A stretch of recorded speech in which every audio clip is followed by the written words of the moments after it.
The Apostle Paul was one of the most influential figures in early Christianity.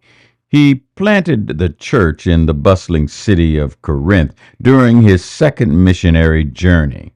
Corinth was an important city in Greece, known for its wealth, cultural diversity, and religious plurality. It was the home of various deities, temples, and cults, which often resulted in the moral laxity and the spiritual confusion of its residents. Paul's missionary journey took him to Corinth first and then to Ephesus. After departing from Ephesus and other locations, he received reports of numerous issues troubling the Corinthian church. These problems range from factionalism, immorality, lawsuits against other Christians, and the division of food, as well as a misunderstanding about marriage, spiritual gifts, and even erroneous beliefs about the resurrection. The first part of our lesson is about leadership.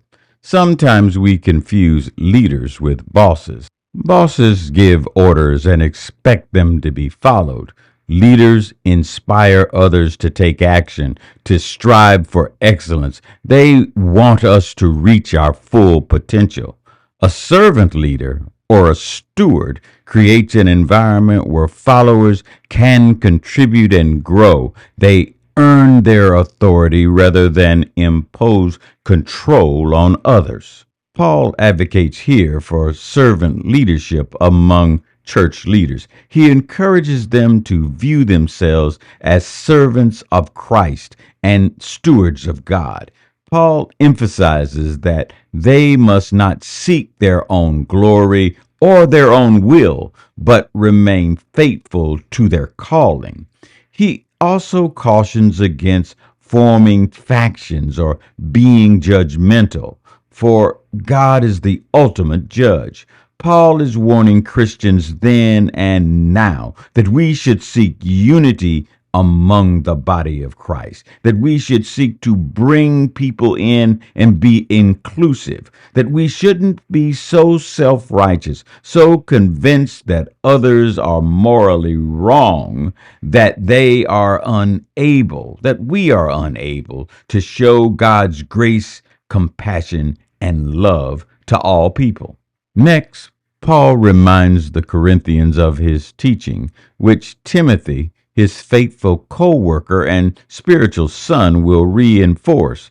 Timothy, in fact, is intending to come soon, and he warns those who are arrogant and unrepentant, highlighting the true authority that he carries as an apostle of Christ. Now, let's contextualize a little. The religious landscape of Corinth was marked by the worship of various gods and idols. This pluralistic environment posed a significant challenge on the early Christians. The believers struggled to separate themselves from the cultural norms, and they were often entangled in immoral practices and conflicts. We still have those struggles today. Remember, Paul's letter to the Corinthians is a response to the numerous issues that are plaguing the church. His primary concern, however, was the division caused by factionalism and the lack of love and humility among believers, and particularly the leaders. They were demonstrating a hoity, better than thou kind of attitude. This was causing the division in the fledgling church to grow. This kind of division would stilt the growth of Christianity, so Paul thought it necessary to correct this kind of behavior. The problem in Corinth stemmed from the focus on self-glorification rather than the selfless love of Christ. The leaders were bosses, not servant leaders. Today, modern Christians face various challenges in their daily lives. The lure of materialism, conflicts within the church, immorality, and the constant pressure to conform to the world's standards can lead us all astray from seeking our true calling to follow Christ. Just as Paul urged the Corinthian church to be humble and loving and unified, his message resonates with us today. First, we are called to serve Christ as humbly as we can, recognizing that we are stewards of God's message and we are not here to seek self glorification.